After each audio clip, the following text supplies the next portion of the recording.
லங்காஸ்ரீ நேர்களுக்கு வணக்கம். லங்காஸ்ரீயின் news inside Tamil நிகழ்ச்சியுடன் இன்றும் இணைந்திருக்கின்றீர்கள். நீங்கள் வெளிநாட்டில் இருக்கும்போது உங்கள் பெற்றோரின் மருத்துவ தேவைகள் அனைத்தையும் நாங்கள் ஒருங்கிணைத்து கவனிக்கின்றோம். வருடாந்திர பதிவு சிறப்பு தள்ளுபடி மெடிப்ளேஸ். ஊடகத்துறையில் சாதிக்க வேண்டுமா? லங்காஸ்ரீயில் இணையுங்கள். Video editor, content creator, news editor பணிக்கு இப்போதை விண்ணப்பியுங்கள். மிக முக்கியமான ஒரு செய்தியோடு இன்றைய நிகழ்ச்சியை நாங்கள் ஆரம்பிக்கலாம். ஒரு கைது செய்வதற்கான உத்தரவு பிறப்பிக்கப்பட்டிருக்கிறது. அதுதான் மாத்தறை பிரவுன்ஸ் ஹில் பகுதியில் காணி வாங்கி சொகுசு வீடு கட்டிய வழக்கில் நீதிமன்றில் ஆஜராக தவறிய பெசில் ராஜபக்சவை கைது செய்யுமாறு மாத்தறை நீதிமன்றம் பிடியாணை பிறப்பித்துள்ளது. பெசில் ராஜபக்சவை கைது செய்து நீதிமன்றத்தில் முன்னிலைப்படுத்துங்கள் என்று போலீசுக்கு உத்தரவிடப்பட்டிருக்கின்றது. ஆகவே ஏற்கனவே ஜனாதிபதி அனுர்குமார் திசாநாயக்க மே தின கூட்டத்தில் வைத்து ஒரு விடயத்தினை குறிப்பிட்டார். நீதிமன்றத்திற்கு வருவதற்கு ஒருவர் பின்வாங்கிக் கொண்டிருக்கின்றார், அமெரிக்காவில் தலைமறைவாகி இருக்கின்றார், ரெட் நோட்டீஸ் அனுப்பியாவது அவரை இலங்கைக்கு எடுப்போம் என்று சொல்லி 20 நாட்கள் ஆகிவிட்டது. இதோ இன்றைய தினம் நீதிமன்றத்திலே அவரை கைது செய்வதற்கான உத்தரவு பிறப்பிக்கப்படுகின்றது. அது மாத்திரமல்ல, இனி ரெட் நோட்டீஸ் பிறப்பிக்கப்படும். இன்டர்போல் சர்வதேச போலீசாரின் உதவியுடன் அமெரிக்காவிற்கு சென்று அவரை தூக்கி வர, அதாவது கைது செய்து எடுத்து வருவதற்கான ஏற்பாடுகள் தான் அடுத்த கட்டமாக நடக்கப் போகின்றது. ஆகவே எதிர்பார்க்கலாம், பெசில் ராஜபக்ஷ கைது செய்யப்பட்டு இலங்கைக்கு அழைத்து வரப்பட போகின்றார். லங்காஸ்ரீ நியூஸ் இன்சைட் தமிழ் நிகழ்ச்சிக்கு அனுசரணை வழங்குகிறார்கள் மெடிப்ளேஸ். புலம்பெயர்ந்திருக்கின்ற உங்களுடைய இலங்கையில் இருக்கின்ற அன்பான உறவுகளுக்கு தேவையான அனைத்து விதமான மருத்துவ சேவைகளையும் பெற்றுக்கொள்ளக்கூடிய ஒரே இடம் மெடிப்ளேஸ். திரையில் தோன்றுகின்ற இலக்கங்களுக்கு தொடர்பு கொண்டு மெடிப்ளேஸ் மூலமாக உங்களுடைய அன்பான உறவுகளுக்கு தேவையான அனைத்து விதமான மருத்துவ சேவைகளையும் ஒரே இடத்தில் பெற்றுக்கொள்ளுங்கள். 2022 நாடு வங்குரோத்தடைய ராஜபக்சக்கள் தான் காரணம் என்பது நீதிமன்றம் தெரிவித்திருக்கின்றது. ஆனால் அந்த ராஜபக்ச கூட்டத்திலே மிக பிரதானமான ராஜபக்ச என்றால் அது பெசில் ராஜபக்ச தான் காரணம். அப்போது நிதி அமைச்சராக இருந்தவர் பெசில் ராஜபக்ச. இல்லாத பொல்லாத வேலைகள் எல்லாம் செய்து தன்னுடைய சுய விருப்பத்தில் பல முடிவுகளை எடுத்து, ஏற்கனவே அவருக்கு ஒரு பெயர் இருக்கின்றது, 10%, அதாவது கமிஷன்காரர் 10%, மிஸ்டர் 10%, அவருடைய பெயர். அப்படித்தான் அவருடைய கடந்த கால அரசியல் வாழ்க்கை அமைந்திருக்கின்றது. அப்படி இருக்கிற நிலையில் கைது செய்து அழைத்து வாருங்கள், இனி ஒளிந்து திரிந்து விளையாட முடியாது, கைதாகி வருவதற்கு தான் இருக்கின்றது. ரைட், அது அப்படி இருக்க, மற்றும் ஒன்று, ராஜபக்சர்களுடைய ஆட்சி காலத்தில் எத்தனையோ சம்பவங்கள் நடந்திருக்கின்றது தானே. அது சம்பந்தமாக நாங்கள் தொடர்ந்து பேசி வருகிறோம். நாம் அல்ல, நாங்களாக புதிதாக இதையும் கிரியேட் பண்ணி உங்களிடம் நாங்கள் தெரிவிக்கவும் இல்லை, புதிய கதைகள் எதுவும் சொல்லவும் இல்லை. எல்லாமே அன்றன்று நீதிமன்றத்திலே பேசப்படுகின்ற விடயங்கள், அதாவது வழக்கு விசாரணைகள் நீதிமன்றத்தில் எடுத்துக்கொள்ளப்படுகின்றது. அங்கு சட்டத்தரணிகளால் முன்வைக்கப்படுகின்ற வெளிப்படுத்தப்படுகின்ற விடயங்களை வைத்து அவற்றையெல்லாம் தொகுத்து நாங்கள் நிகழ்ச்சியாக வழங்கிக் கொண்டிருக்கின்றோம். அந்த அடிப்படையில் நேற்றைய தினமும் ஒரு மிக முக்கியமான வழக்கு விசாரணைக்கு எடுத்துக்கொள்ளப்பட்டது. அதுதான், நீங்கள் வெளிநாட்டில் இருக்கும்போது உங்கள் பெற்றோரின் மருத்துவ தேவைகள் அனைத்தையும் நாங்கள் ஒருங்கிணைத்து கவனிக்கின்றோம். வருடாந்திர பதிவு சிறப்பு தள்ளுபடி மெடிப்ளேஸ். ஊடகவியலாளர் பிரகீத் எக்னலிகொட கடத்தப்பட்டு காணாமலாக்கப்பட்டமை, அதாவது அவர் கொலை செய்யப்பட்டிருக்கின்றார் என்று தான் தற்பொழுது குற்றச்சாட்டுக்கள் சுமத்தப்பட்டிருக்கின்றது. 9 பேர், அதாவது கிரித்தலே இராணுவ ஆயுத புலனாய்வு பிரிவின் கட்டளை அதிகாரி உட்பட 9 பேருக்கு எதிராக குற்றச்சாட்டு முன்வைக்கப்பட்டிருக்கின்றது. இவர் கடத்தப்பட்டு காணாமலாக்கப்பட்டு விட்டார் என்ற என்ன, அவர் கொலை செய்யப்பட்டு விட்டார். ஆனால் அது இன்னமும் கொலை என்று உறுதிப்படுத்தவில்லை. இதுவரை காணாமலாக்கப்பட்டுள்ளார் என்று தான் சொல்லப்படுகிறது. ஆனால் அவருடைய மனைவி, பிரகீத் எக்னலிகோட மனைவி சந்தியா எக்னலிகோட இன்னமும் நீதி கோரி போராடி கொண்டிருக்கின்றார். ஒவ்வொரு நாளும் நீதிமன்றம் படிகளை ஏறி இறங்கிக் கொண்டிருக்கின்றார். ஆனால் அவருடைய நீண்நாள் போராட்டம் இந்த ஆட்சியின் கீழே, அந்த போராட்டத்திற்கு காது கொடுத்து கேட்டிருக்கின்ற அரசாங்கம் என்று சொல்லலாம். தனி நீதிமன்றம் அமைத்து வியாழன் அல்லது வெள்ளி, ஒவ்வொரு வாரமும் வியாழன் அல்லது வெள்ளி கிழமைகளில் இந்த வழக்கு விசாரணைக்கு எடுத்துக்கொள்ளப்பட வேண்டும் என்று 3 அடங்கிய நீதிபதிகள் குழாம் முன்னிலையில் இந்த வழக்கு விசாரணைக்கு எடுத்துக்கொள்ளப்பட்டு விசாரணை செய்யப்பட்டு வருகின்றது. அதன் அடிப்படையில் தான் நேற்றைய தினம் இந்த வழக்கு விசாரணைக்கு எடுத்துக்கொள்ளப்பட்ட போது பிரகீத் எக்னலிகோடனுடைய மிக நெருங்கிய நண்பர் ஒருவர் நேற்றைய தினம் சாட்சியாளராக நீதிமன்றத்தில் முன்னிலையாகி வாக்குமூலம் வழங்கியிருந்தார்.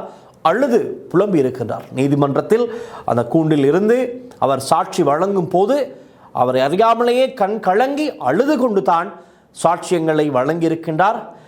காரணம், இவரிடமும் பிரகீத் எக்னலிகோட பணிபுரிந்திருக்கிறார். இவருடைய ஒரு இணையதளம் இருந்திருக்கிறது, லங்கா இ நியூஸ். அந்த லங்கா இ நியூஸ் என்ற இணையதளம் இவருடைய தான்.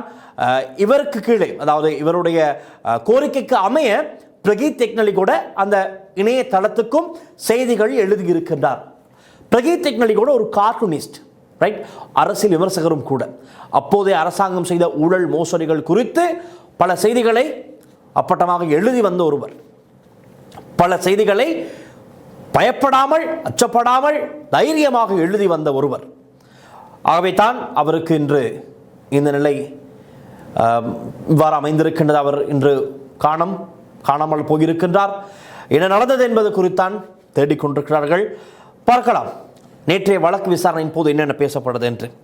2010 ஜனவரி 24 தொடக்கம் 27ஆம் தேதிகளுக்கு இடைப்பட்ட அந்த நாட்களுள் நடந்த பல சம்பவங்களை வைத்துத்தான் சொல்லப்படுகின்றது பிரகீத் எக்னலிகோட கடத்தப்பட்டு காணாமலாக்கப்பட்டார் என்று. கிரித்தலே, கொஸ்வத்த, பத்ரமுள்ள ஆகிய பகுதிகளில் வைத்துத்தான் இவர் கடத்தப்பட்டதாக சொல்லப்படுகின்றது. திட்டமிட்டு பிரகீத் எக்னலிகோட கடத்தப்பட்டு காணாமலாக்கப்பட்டுள்ளார். ரகசியமாக சிறையில் அடைக்க முற்பட்டு இறுதியில் பிரகீத் எக்னலிகோடவை கொலை செய்து விட்டார்கள் என்று இராணுவ புலனாய்வு பிரிவைச் சேர்ந்த அதிகாரிகளுக்கு எதிராக குற்றச்சாட்டு முன்வைக்கப்பட்டுள்ளது. கிரித்தலை இராணுவ ஆயுத புலனாய்வு பிரிவின் கட்டளை அதிகாரி லெப்டினன்ட் கர்னல் சம்மி அர்ஜுன குமாரரத்ன உட்பட 9 பேருக்கு எதிராக 2019ஆம் ஆண்டு கொழும்பு உயர்நீதிமன்றத்தில் வழக்கு தொடரப்பட்டு விசாரணைகளும் இடம்பெற்றது. அதிலிருந்தே வழக்குகள் விசாரணைக்கு எடுக்கப்பட்டு ஆய்வுகள், விசாரணைகள் இடம்பெற்று வந்தது. ஆனாலும் தாமதமாகத்தான், இழுபற நிலையாகத்தான் இருந்தது. அதற்கான காரணமும் சொல்கின்றேன், கேளுங்கள். 2019ஆம் ஆண்டிலிருந்து இந்த வழக்கு பல தடவைகளில் விசாரணைக்கு எடுத்துக் கொள்ளப்பட்டது. 3 அடங்கிய நீதிபதி குழாமின் முன்னிலையில் தான் இந்த வழக்கு விசாரணைக்கும் எடுத்து செல்லப்படுகின்றது. ஆனால் இதற்கு முன் 3 அடங்கிய நீதிபதிகள் குழாமில் பல மாற்றங்கள் இடம்பெற்றதால் வழக்கு தாமதமாகியே இடம்பெற்று வந்தது. அதாவது 3 அடங்கிய நீதிபதி குழாமில் ஒருவருக்கு அல்லது இருவருக்கு உயர் பதவிகள் வழங்கப்படும், இடமாற்றங்கள் வழங்கப்படும், சில பேர் அதிலிருந்து விலகிக் கொள்வார்கள். இப்படியான சம்பவங்கள் காரணமாக இந்த வழக்கு சரியாக விசாரணைக்கு உட்படுத்தப்படவில்லை என்பதுதான் உண்மை. அதனால் தான் 2019ஆம் ஆண்டிலிருந்து ஒரு இழுபறி நிலையாக இடம்பெற்று வந்திருக்கிறது. ஆனால் இவர் காணாமல் போனது 2010 ஜனவரி 24 தொடக்கம் 27ஆம் தேதிகளுக்கு இடைப்பட்ட நாட்களில். தற்போது இந்த வழக்கை விசாரிக்க நீதவான் நயனா செனவிரத்ன அவர்களின் தலைமையில் நீதவான் நளின் ஏவவசம் மற்றும் நீதவான் லக்மாலி ஏவவசம் ஆகியோரின் முன்னிலையில் வழக்கு விசாரணைக்கு உட்படுத்தப்பட்டு வருகின்றது. அதாவது இந்த 3 அடங்கிய நீதிபதிகள் குழாமில் 2 பெண் நீதவான்கள் இருக்கின்றார்கள், ஒரு ஆண் நீதவான் இருக்கின்றார். பாருங்கள், அதிலும் ஒரு பெரும்பான்மை பெண்ணாகத்தான் இருக்கிறது. காரணம், இந்த வழக்கில் நீதிக்கோர் இன்று வரை போராடுபவர் ஒரு பெண், சந்தியா எக்னலிகோட. அவருடைய முழு தோற்றத்தை மாற்றிக்கொண்டு, அவருடைய ஒரு தலையில் இருக்கின்ற முடியெல்லாம் அவர் வலித்து கொண்டு, மொட்டை போட்டுக்கொண்டு சபதம் எடுக்கின்றார் ஒவ்வொரு நாளும். அதாவது மோதிர காளி கோயிலுக்கு, விஷ்ணு கோவிலுக்கு முன்பாக சென்று கருப்பாடைத்தான் அணிந்திருப்பார், சிகப்பு சால்வை ஒன்று போட்டிருப்பார். அவருடைய தோற்றமே அப்படித்தான் இருக்கும். இந்த நீதி கோரித்தான் அவருடைய ஆர்ப்பாட்டம் இவ்வாறு அவர் செய்து கொண்டிருக்கின்றார். அவை அவருடைய போராட்டத்திற்கு, ஆர்ப்பாட்டத்திற்கு ஒரு நீதி கிடைக்குமா இல்லையா என்பதுதான் கேள்வி. பார்ப்போம். பலர் நம்புகிறார்கள் இந்த ஆட்சியின் கீழே இந்த வழக்கு ஒரு முடிவுக்கு வரும் என்று, ஒரு தீர்வு கிடைக்கும் என்று பொறுத்திருந்து பார்க்கலாம். அதன் அடிப்படையில் நேற்றைய தினம் வழக்கு விசாரணைக்கு எடுத்துக் கொள்ளப்பட்ட போது 5 சாட்சியாளர்கள் நீதிமன்றத்தில் முன்னிலையாகி இருந்தார்கள். இந்த வழக்கில் 3ஆம், 11ஆம், 9ஆம், 10ஆம் மற்றும் 53ஆம் சாட்சியாளர்கள் தான் நேற்றைய தினம் நீதிமன்றத்திலே சாட்சி வழங்கியிருந்தார்கள். இதில் மிக முக்கியமான சாட்சியாளராக இருப்பவர் தான் லங்கா இ நியூஸ். நான் ஆரம்பத்தில் கூறினேன், லங்கா இ நியூஸ் இணையதளத்தின் உரிமையாளர் சந்தர்வான் சேனாதீர வழங்கிய சாட்சிகள் தான் என்று பிரதானமாக பேசப்பட்டது. இன்று நாமும் நிகழ்ச்சியில் அவர் சொன்ன விடயங்களைத்தான் பிரதானமாக பார்க்க போகின்றோம். அதில் தான் சில விஷயங்கள் இருக்கின்றது. பாருங்கள், சந்தர்வான் சேனாதீர என்பவருடைய அந்த இணையதளத்தில் அவருடைய கோரிக்கைக்கு அமைய அவருடைய நண்பரான பிரகீத் தெக்னலி கூட அரசியல் செய்திகள் மற்றும் கார்ட்டூன்களை வரைந்தும் எழுதியும் வந்திருக்கின்றார். அப்பொழுது இது சம்பந்தமாக, அதாவது பழைய அந்த நாட்கள் கதைகள், அவருடைய கதைகளை சொல்ல ஆரம்பிக்கின்றார் சதர்வான் சேனாதீர. இவர் 2010ஆம் ஆண்டு இலங்கையிலிருந்து சென்று விட்டார். கடந்த மார்ச் மாதம் தான் இலங்கைக்கு திரும்பினார். அதற்கும் ஒரு காரணம் இருக்கிறது. வந்தவுடனே அவர் கைது செய்யப்பட்டார். அவர் மீது ஒரு குற்றச்சாட்டு முன்வைக்கப்பட்டிருந்தது. அப்போது அதன் காரணமாக கைது செய்யப்பட்டார். அவருடைய செய்திகள் சம்பந்தமாக பின்னர் அவர் விடுவிக்கப்பட்டு இப்பொழுது இலங்கையிலிருந்து பிரகீத் தெக்னலியுடைய வழக்குக்கு ஒரு சாட்சியாளராக அவர் முன்னிலையாகி இருக்கின்றார். இவர் அந்த கதைகளை சொல்ல ஆரம்பித்தவுடன் நீதவான் அவர்கள் கேட்கின்றார், பிரகீத் தெக்னலியை எப்பொழுது இறுதியாக கண்டீர்கள் என நீதவான் கேள்வி கேட்கின்றார். அதற்கு பதிலளிக்கும் போது இவர் குறிப்பிடுகின்றார், 2010 ஜனவரி 24ஆம் தேதி என்று குறிப்பிட்டார். அதாவது 2010 ஜனாதிபதி தேர்தல் நடக்கின்றது. ஜனாதிபதி பிரதான வேட்பாளராக ஒரு பக்கம் மஹிந்த ராஜபக்ச, மறுபக்கம் சரத் பொன்சேகா. பிரகீத் தெக்னலி கூட சரத் பொன்சேகாவுக்கு பல வழிகளில் உதவி இருக்கின்றார். அவருடைய கேம்பெயினுக்கு இவர் உதவி இருக்கின்றார். அதாவது சரத் பொன்சேகா பல விடயங்களை முன்வைக்கும் போது போர் குற்றங்கள் சம்பந்தமான விடயங்கள் எல்லாம் அதிகமாக எழுதியது பிரகீத் தெக்னலியோட தான். அவற்றை கார்ட்டூன் முறையிலும் வரைந்து மக்கள் மத்தியில் கொண்டு சென்றது பிரகீத் தெக்னலியோட தான். ஆகவே தான் அவர் கடத்தப்பட்டு காணாமலாக்கப்பட்டிருக்கின்றார். இது சம்பந்தமாக சாட்சியாளர் சதர்வான் சேனாதிர குறிப்பிடுகையில், 2010 ஜனாதிபதி தேர்தல் பிரச்சார நடவடிக்கைகள் முடியும் திகதி தான் 24. அதனால் அந்த நாட்கள் எனக்கு நன்காக நினைவில் இருக்கின்றது என குறிப்பிட்டிருக்கின்றார். காரணம், இவர் இறுதியாக இங்கு எப்பொழுது கண்டீர்கள் என்ற கேட்ட கேள்விக்கு தான் அவர் அந்த பதிலை வழங்கியவுடன் நீதவானவர்கள் கேட்கின்றார், ஏன் அந்த திகதி உங்களுக்கு எப்படி ஞாபகம் இருக்கிறது, எதுவும் சிறப்பு ஒரு விசேடமான நாளா என்று கேட்டதற்கு தான் இவர் குறிப்பிடுகின்றார், சந்தர்வான் குறிப்பிடுகின்றார், இல்லை அது ஜனாதிபதி தேர்தல் பிரச்சார நடவடிக்கைகள் முடிவடைந்த திகதி அது. அன்றைய இரவு நாங்கள் ஒரு பார்ட்டி ஆர்கனைஸ் பண்ணியிருந்தோம். அதாவது அவருடைய காரியாலயத்திலே ஒரு பார்ட்டி ஒன்று ஆர்கனைஸ் பண்ண காரணமாக அங்கு தான் இரவு வந்தார் என்று சொல்லப்படுகின்றது. பிரகீத் தெக்னலி கூட ராஜகிரியவில் அமைந்துள்ள அலுவலகத்துக்கு வரும்போது, அதாவது 24ஆம் தேதி காலையில் வரும்போது சந்தர்வானுக்கு ஒரு அழைப்பை மேற்கொள்கின்றார் பிரகீத் தெக்னலி கூட.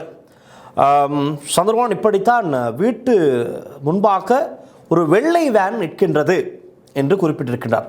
அதற்கு முன்பதாகவே அந்த காலகட்டத்தில் வெள்ளை வேன் என்பது கொஞ்சம் அச்சுறுத்தலை ஏற்படுத்தும். பாதையில் செல்கின்ற ஒரு வெள்ளை வேனை கண்டாலே பெரும் பதற்றம் தான். காரணம், அது வெள்ளை வேன் கலாச்சாரம் அதிகமாக இருந்த காலகட்டம் தான் அது.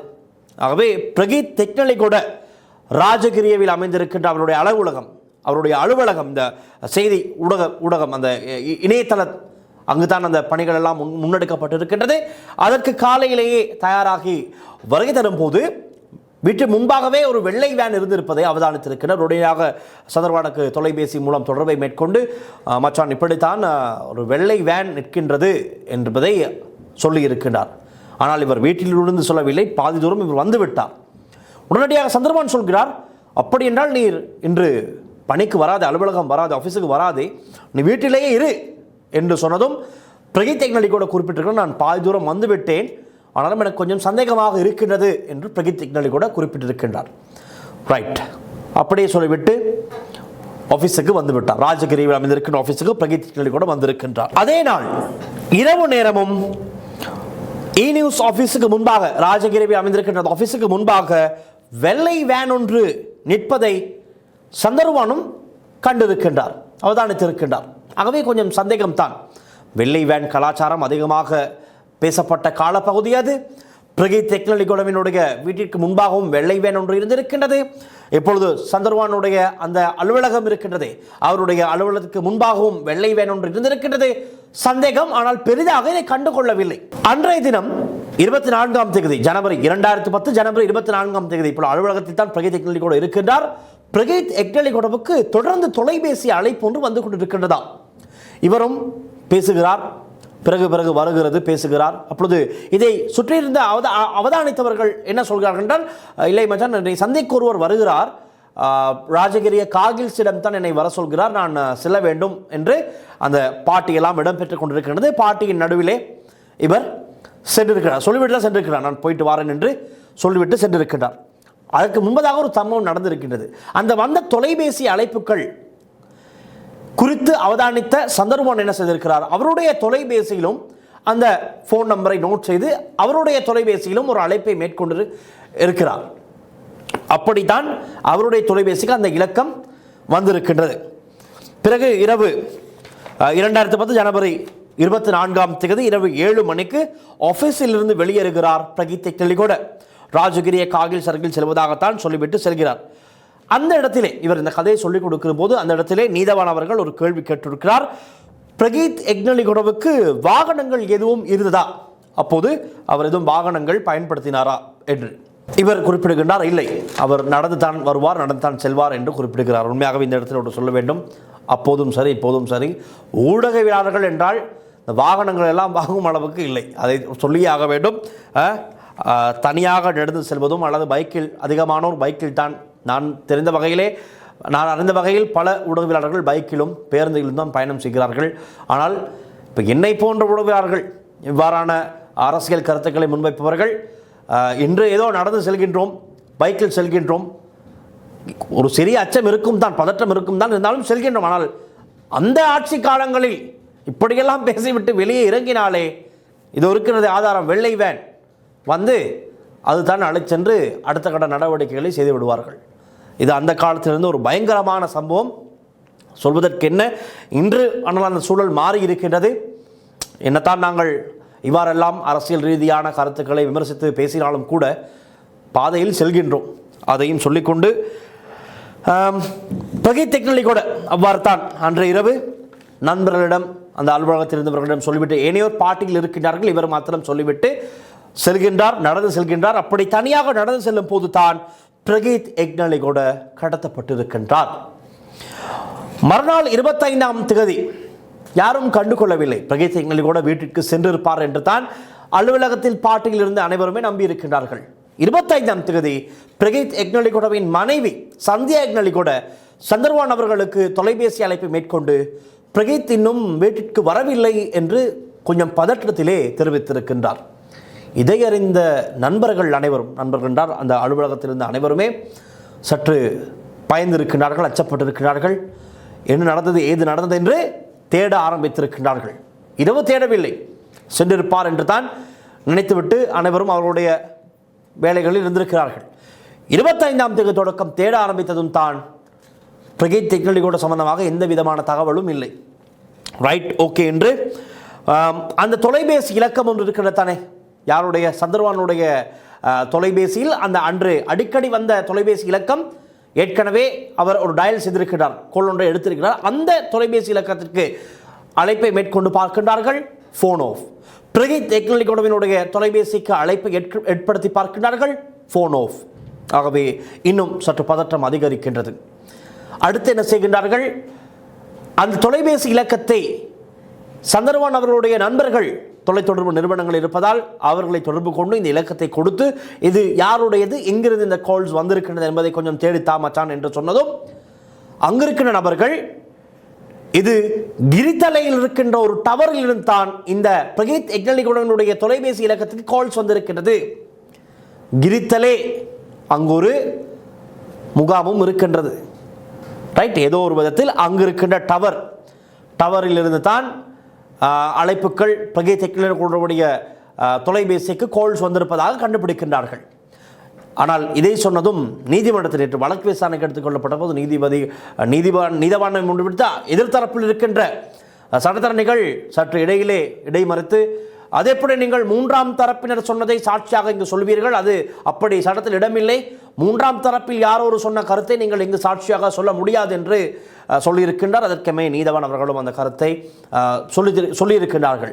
அப்படி 3ஆம் நபர்கள் சொன்னதை இங்கு சொல்ல முடியாது, உங்களுடைய கதைகளை நீங்கள், உங்களுடைய சாட்சியை நீங்கள் வழங்குங்கள், உங்களுக்கு 3ஆம் தரப்பினர் சொன்ன கதை சாட்சியாக நீங்கள் வழங்க முடியாது என்று தெரிவித்திருக்கிறார்கள். அதற்கமே அந்த கதை அந்த இடத்திலே நிறைவு பெறுகிறது. அதன் பிறகு இந்த சம்பவம் தொடர்பாக பல இடங்களில் சந்தர்பானும் சரி, பிரகீத் எக்னலிகோடவின் மனைவி சந்தியா எக்னலிகோடும் சரி பல இடங்களில் முறைப்பாடு செய்கின்றார்கள்.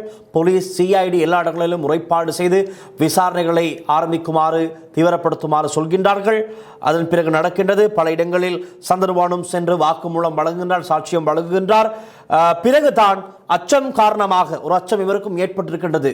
இவருடன் வேலை பார்த்த பிரகீத் எக்னலிகோட காணாமல் போயிருக்கின்றார்.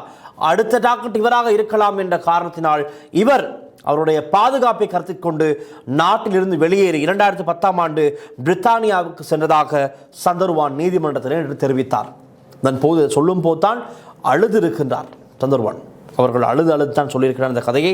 பிறகு 2010ஆம் ஆண்டு பிரித்தானியாவுக்கு சென்றவர் இந்த வருடம் கடந்த மார்ச் மாதம் தான் இலங்கைக்கு திரும்பினார். திரும்பி நான் ஆரம்பத்தில் கூறினேன், இவர் கைது செய்யப்பட்டார். விமான நிலையத்தில் வைத்து கைது செய்யப்பட்டு ஒரு 7 நாட்கள் அளவிலே தடுத்து வைக்கப்பட்டு விசாரணைக்கு உட்படுத்தப்பட்டார். பிறகுதான் அவர் வெளியே வந்தார்.